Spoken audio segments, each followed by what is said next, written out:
Costco gave me this.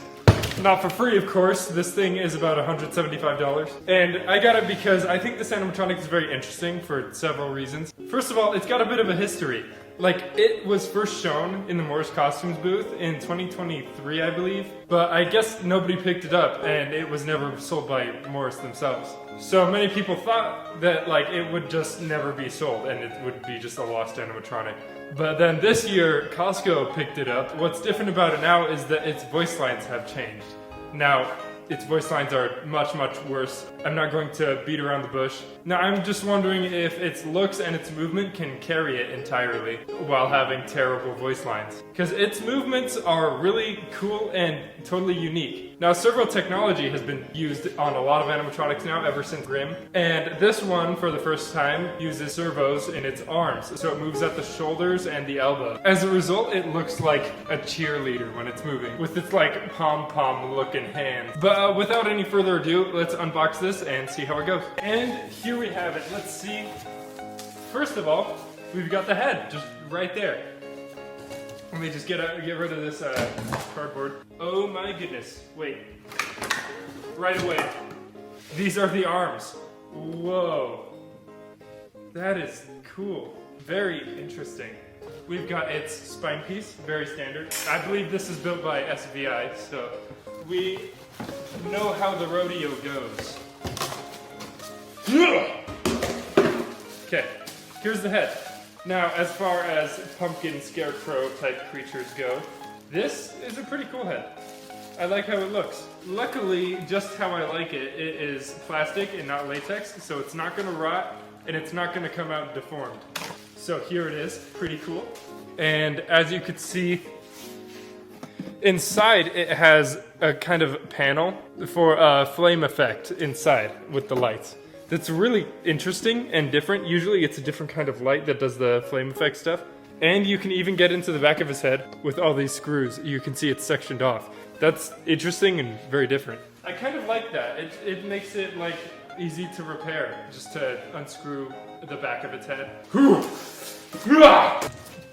Okay, here are its clothes. It's just normal Scarecrow stuff, swampy look right here. It all comes in one piece with some extra creepy cloth and some burlap. I'm assuming this will go around his neck. And he's got no legs, so he is essentially wearing a dress.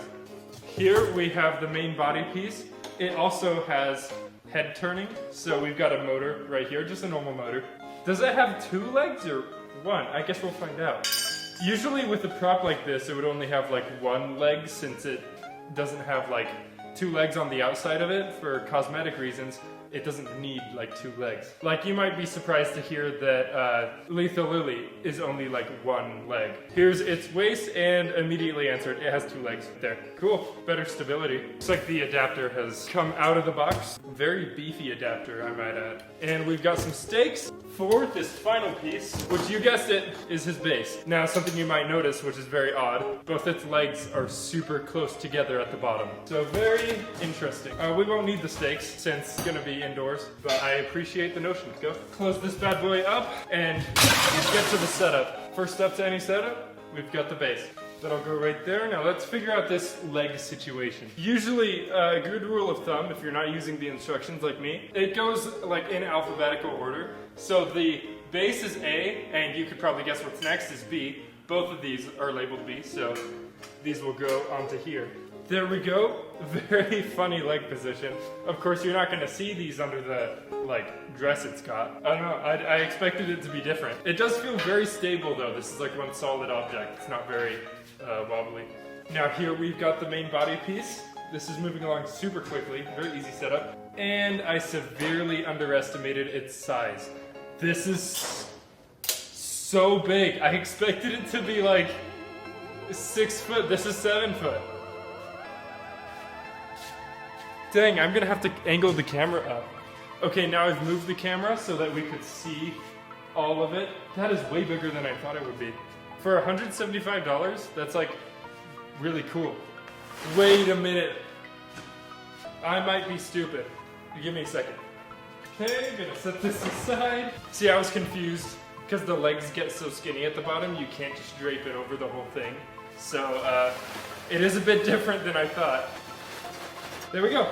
Easy. There we go. You know, I saw him at Transworld, and I had no idea it was this huge. I don't know how I don't remember. Add the spine onto the back, you won't be seeing any of this. I'm going to add on its beautiful head. It has a nice rotten pumpkin look. Okay, now it's time to add on the servo arms. I just have to make sure because fitting this through the sleeve might be difficult. Oh, good idea. I'm gonna put it through its big wide open back. Let me just turn this around for you. And by the looks of the wires, this guy's actually outdoor rated.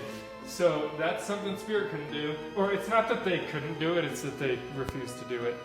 Okay, he is all wired up now and ready to do a demo. But first, I'm gonna make him look good.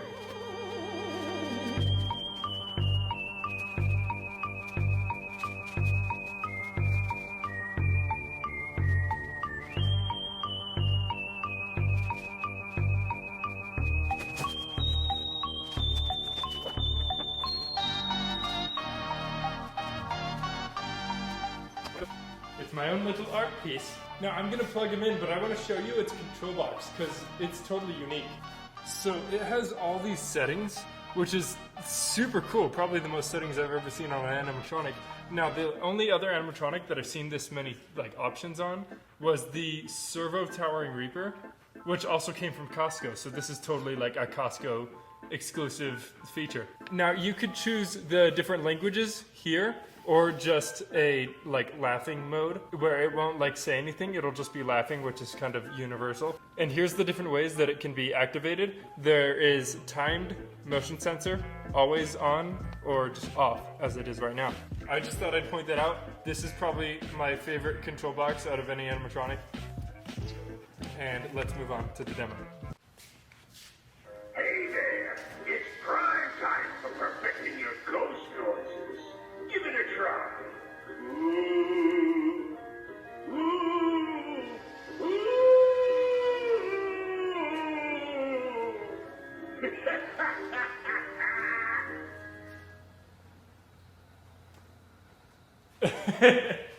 It's so obnoxious. I'm not afraid of the dark. I'm afraid of running out of candy. That was so short. It barely got to use its arms. Do you know what a scarecrow's favorite candy is? Candy corn, of course. I do like how high it raises its hands. That is really cool. I told the crows they could hang out, but they have to bring their own corny jokes. Okay, so it doesn't have that many phrases. So what they don't mention about this animatronic is how intimidating it is with its stature and position. It's looming over you. It's got its arms out. Look at me next to it. It is very tall. And I'm 6'2". Its audio is the elephant in the room. It is really, really bad. It's not good audio. It's just too short.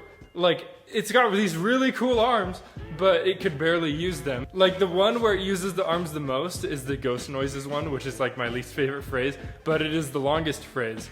So honestly, if I were to keep him, I would probably just turn off his audio and have him be this cool big guy. Cause he's got a cool look, cool stature and face. It even has a constant on mode. It's not bad quality. Probably one of my favorite Scarecrows, which is weird to say because everybody hates on this, but it's just because of the audio. The audio is just so bad it kind of brings the whole thing down, which is kind of a testament to how important good audio is. I'm really glad it got released though. I'm glad that Costco picked it up, but too bad that they changed the voice lines. But for $175, I think he's super worth it, even despite its audio, because this is a kind of rare case where the audio is its only issue. The arms really are cool, and if you were into customizing stuff or switching parts, these arms are just something you gotta add onto some other animatronic, because look at that. That's so cool. And I'm really hoping that new animatronics in the future use more servos in other places other than just the head, because that's been used so many times already. It just adds so much expression to what they're saying. Because hand language, like I've been doing it this whole video, just like moving my hands around while I'm talking. Like, you can kind of tell what he's saying. He's like, come over here. It just says so much in the body language. Like, he even just kind of, like, the only reason why I'm kind of ranking him so high is because he works while just totally silent. He doesn't have a moving mouth.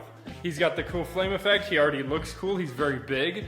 And the arm movement, like, kind of speaks for itself. It's just kind of creepy seeing this huge scarecrow just kind of like moving its arms. Also, its box is not that big. Huge plus. I don't have a lot of storage left. Anyways, I'm not sure what else to say.